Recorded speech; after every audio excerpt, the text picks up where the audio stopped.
ഇവിടുത്തെ പ്രശ്നം അതാണ് ഫാസിലെ. ട്രിക്സ് ബൈ ഫാസിൽ അത് മനസ്സിലാക്കി. ഇവിടുത്തെ പ്രശ്നം അതാണ്. അഡ്രസ് ചെയ്യേണ്ടത് ഇതാണ്. ഞാനടക്കം എല്ലാവരും അമ്മമാരും വന്ന് പറയുന്നത് ഇതാണ്. The other face.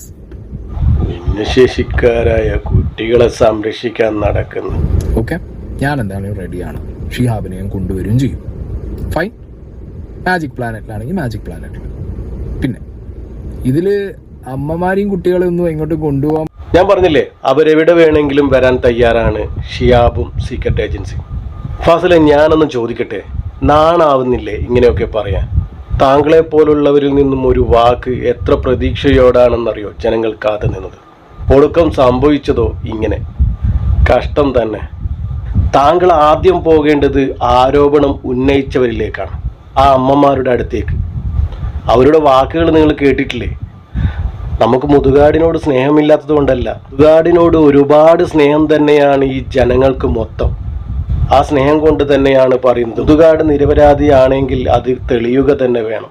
താങ്കൾ നേരെ ചെന്നത് ഷിയാബിനടുത്തേക്ക്. ഷിയാബിനേക്കാൾ മുന്നേ ഈ തുടക്കമിട്ട ഒരുപാട് അമ്മമാരുണ്ട്, അത് നിങ്ങൾ കണ്ടിട്ടില്ലേ? അങ്ങനെ ഒരുപാട് ആരോപണങ്ങൾ വന്നതിന് ശേഷമാണ് ഷിയാബിനും ഇങ്ങനെ ഒരു ദുരനുഭവം ഉണ്ടായിരുന്നു എന്ന് ഷിയാബ് വെളിപ്പെടുത്തിയത്. അതുവരെ ഷിയാബ് ഇതിനെക്കുറിച്ചൊന്നും സംസാരിച്ചിട്ടില്ല. അതിലേക്കാൾ മുന്നേ ഒരുപാട് അമ്മമാർ സംസാരിച്ചില്ലേ? അപ്പോൾ അതല്ലേ നമ്മൾ മുഖവിലൊക്കെ എടുക്കേണ്ടത്. ശരിക്കും നമ്മുടെ പ്രശ്നം എന്താണ്? ഭിന്നശേഷി കുട്ടികളുമായി ബന്ധപ്പെട്ടുള്ള ആരോപണം ഷിയാബ് ആരോപണമായി ഉന്നയിച്ചതല്ല. ഒരുപാട് അമ്മമാരുടെ ദുരനുഭവം പറഞ്ഞപ്പോൾ ഷിയാബിനും ഇങ്ങനെ ഒരു അനുഭവം ഉണ്ടായിരുന്നു എന്ന് പറഞ്ഞു. അപ്പോൾ ആരോപണം ഉന്നയിച്ചവരിലേക്കല്ലേ നമ്മൾ പോകേണ്ടത്? അതിനു പകരം ഷിയാബിനോട് ഇന്റർവ്യൂ ചെയ്തിട്ട് എന്താണ് കാര്യം? ഷിയാബ് ഇതുപോലെ ഒരുപാട് ഇന്റർവ്യൂ നമ്മൾ കണ്ടതാണ്. ഷിയാബ് സത്യസന്ധമായിട്ട് എവിടെ വേണമെങ്കിലും പറയാമെന്നും പറയുന്നുണ്ട്. നല്ല കോൺഫിഡൻറ്റോട് കൂടിയാണ് ഷിയാബ് പറയുന്നത്. എനിക്ക് തോന്നുന്നില്ല താങ്കൾക്ക് ഇതിൻ്റെ സത്യാവസ്ഥ മനസ്സിലാക്കാൻ പറ്റുമെന്ന്. എന്നുവെച്ചാൽ താങ്കളും ആ സ്ഥാപനത്തിലുള്ള ആളായത് കൊണ്ട് തന്നെ താങ്കൾക്ക് എനിക്ക് തോന്നുന്നില്ല ഇതിൻ്റെ ഒരു സത്യാവസ്ഥ ജനങ്ങളിലേക്ക് കൊണ്ടുവരാൻ പറ്റുമെന്ന്. ഇത്ര നാളും താങ്കൾ ആ സ്ഥാപനത്തിൻ്റെ ഒരാളാണെന്ന് എനിക്കറിയില്ലായിരുന്നു. ഇതിപ്പോൾ ഷിയാബിന് മാത്രമുള്ള ആരോപണമല്ല. അപ്പോൾ താങ്കളെപ്പോലെ നമുക്കും താല്പര്യമുണ്ട് മുതുകാട് നിരപരാധിയാണെന്ന് തെളിയാൻ. എന്നാൽ അത്രമാത്രം നമ്മൾ സ്നേഹിച്ചിട്ടുണ്ടേ. ആരോപണങ്ങൾ ഷിയാബിന് മാത്രമല്ല, ഒരുപാട് പേർക്കുണ്ട് ആരോപണങ്ങൾ. അതൊന്നും നിങ്ങൾ കണ്ടിട്ടില്ല എന്ന് തോന്നുന്നു. അധിക പേരും കണ്ടിട്ടില്ലാത്ത ഒരു ആരോപണം ഞാൻ നിങ്ങൾക്ക് കേൾപ്പിച്ചുതരാം.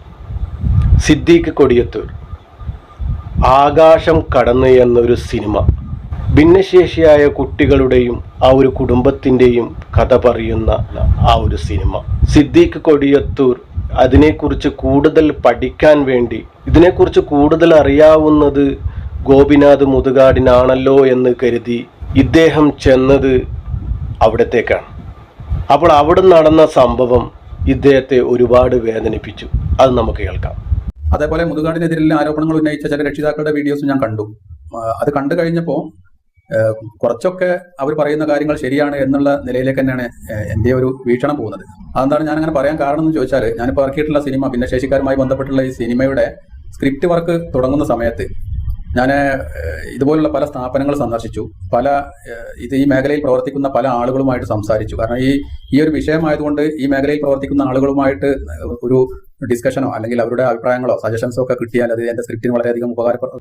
ഈ സിദ്ദീഖ് കൊടിയത്തൂർ ഒരു ഭിന്നശേഷി കുട്ടിയുടെ അച്ഛനാണ്. അദ്ദേഹത്തിനാണ് ഇങ്ങനെ ഒരു സിനിമയുടെ ആശയം തോന്നിയത്. നല്ല സിനിമയാണ്. അപ്പോൾ അദ്ദേഹം ഒരുപാട് പ്രതീക്ഷയിലാണ് മുതുകാടിൻ്റെ ആ സ്ഥാപനത്തിലെത്തിയത്. അപ്പോൾ മുതുകാട് അദ്ദേഹത്തെ എങ്ങനെയാണ് സമീപിക്കുന്നത് എന്ന് നമുക്ക് നോക്കാം.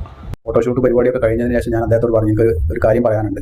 അപ്പോൾ അദ്ദേഹം എന്നെ കൂട്ടിക്കൊണ്ടുപോയി അദ്ദേഹത്തിന്റെ ഓഫീസ് റൂമിന്റെ പുറത്തുനിന്ന് ചോദിച്ചു, എന്താ കാര്യം ചോദിച്ചു. ഞാൻ പറഞ്ഞു, ഞാനിങ്ങനെ ഈ ഭിന്നശേഷി വിഷയവുമായി ബന്ധപ്പെട്ട് അവരുടെ കുട്ടികളെയും കുടുംബങ്ങളെയും കുറിച്ചൊക്കെയുള്ള ഒരു സിനിമ ഇറക്കാൻ ഉദ്ദേശിക്കുന്നുണ്ട്. അപ്പോൾ ആ സിനിമയുടെ സ്ക്രിപ്റ്റുമായി ബന്ധപ്പെട്ട്, കഥയുമായി ബന്ധപ്പെട്ട് നിങ്ങളുമായിട്ട് കുറച്ച് നേരം സംസാരിക്കാൻ, നിങ്ങളുടെ അടുത്ത് കുറച്ച് സജഷൻസ് അതുപോലെ ഗൈഡൻസ് ഒക്കെ ഞാൻ ആഗ്രഹിക്കുന്നുണ്ട്.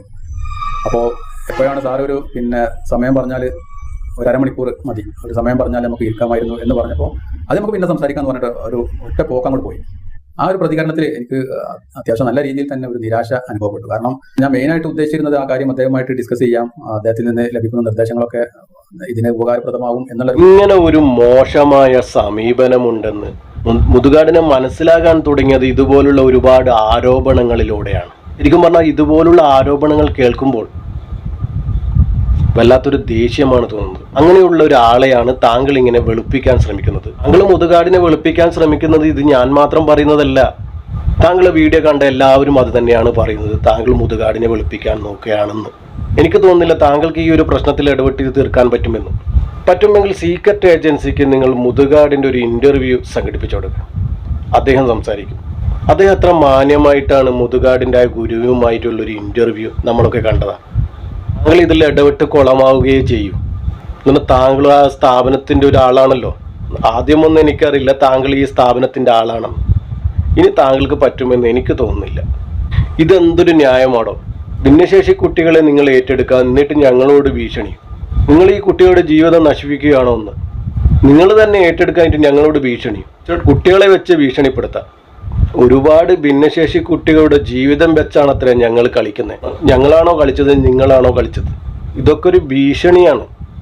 96 ജോലിക്കാരുണ്ട്. ഇത് കൂടാതെ ഡെയിലി വേജസിന് വർക്ക് ചെയ്യുന്ന ഏകദേശം 20ഓളം ആളുകളുണ്ട്. അപ്പോൾ 150 മുകളിൽ ആളുകളുടെ ജോലിക്കാരുണ്ട്. 200ഓളം കുട്ടികളുണ്ട്. അത്രയും തന്നെ അവരുടെ രക്ഷകർത്താക്കളുണ്ട്. അപ്പോൾ ഈ ഒരു പ്രസ്ഥാനത്തിന്റെ ഇപ്പോഴത്തെ അവസ്ഥ എന്താണ് എന്നുള്ളത് നിങ്ങൾ നേരിട്ട് പോയി കണ്ടാലാണ് മനസ്സിലാക്കാൻ സാധിക്കും. അതെല്ലാം നമ്മൾ ഷൂട്ട് ചെയ്ത് വെച്ചിട്ടുണ്ടായിരുന്നു. അതെല്ലാം ഇനി വരുന്ന എപ്പിസോഡിൽ നമ്മൾ ചെയ്യാനിരുന്നതാണ്. അപ്പോൾ നമ്മൾ എന്താ ചെയ്യേണ്ടത്? നിങ്ങൾ ചെയ്യുന്നതൊക്കെ നമ്മൾ നോക്കി നിൽക്കാം. നിങ്ങൾ കാട്ടിക്കൂട്ടുന്നതൊക്കെ ഞങ്ങൾ കണ്ടിട്ടില്ല കേട്ടിട്ടില്ല എന്ന് വെക്കാം അല്ലേ? അപ്പോൾ പ്രശ്നമില്ല. ഓരോ ബിസ്ക്കറ്റും എൻ്റെ ഔദാര്യമാണത്രേ. ആ ഒരു ചോദ്യം മതിയല്ല ഫാസിലെ മനസ്സ് തകർന്നു പോകാൻ. ഭിന്നശേഷിക്കാരായ കുട്ടികളെ സംരക്ഷിക്കാൻ നടക്കുന്ന, എന്നിട്ട് മുതുകാട് പറയാ ഞാനിത് ഇട്ടിട്ട് പോയാൽ എനിക്കൊന്നും നഷ്ടപ്പെടാനില്ല. ഒരുപാട് ഭിന്നശേഷിക്കാരായ കുട്ടികളും അവരുടെ അമ്മമാരുമാണ് വയ്യാതാരാകാൻ പോകുന്നതെന്ന്. വല്ലാത്തൊരു ഭീഷണിയാണ് കേട്ടാ. ഇതൊന്നും ആരും മനസ്സിലാക്കിയിട്ടുണ്ടാവില്ല എന്ന് എനിക്ക് തോന്നുന്നു. കുട്ടികളെ വെച്ച് ഇങ്ങോട്ട് ഭീഷണിയാ. നിങ്ങളെ എല്ലാ തോന്നിവാസങ്ങളും നമ്മളിങ്ങനെ നോക്കിക്കാണാം അല്ലേ? അപ്പോൾ അടുത്ത് തന്നെ നല്ലൊരു വീഡിയോയുമായി കാണാം. Good bye.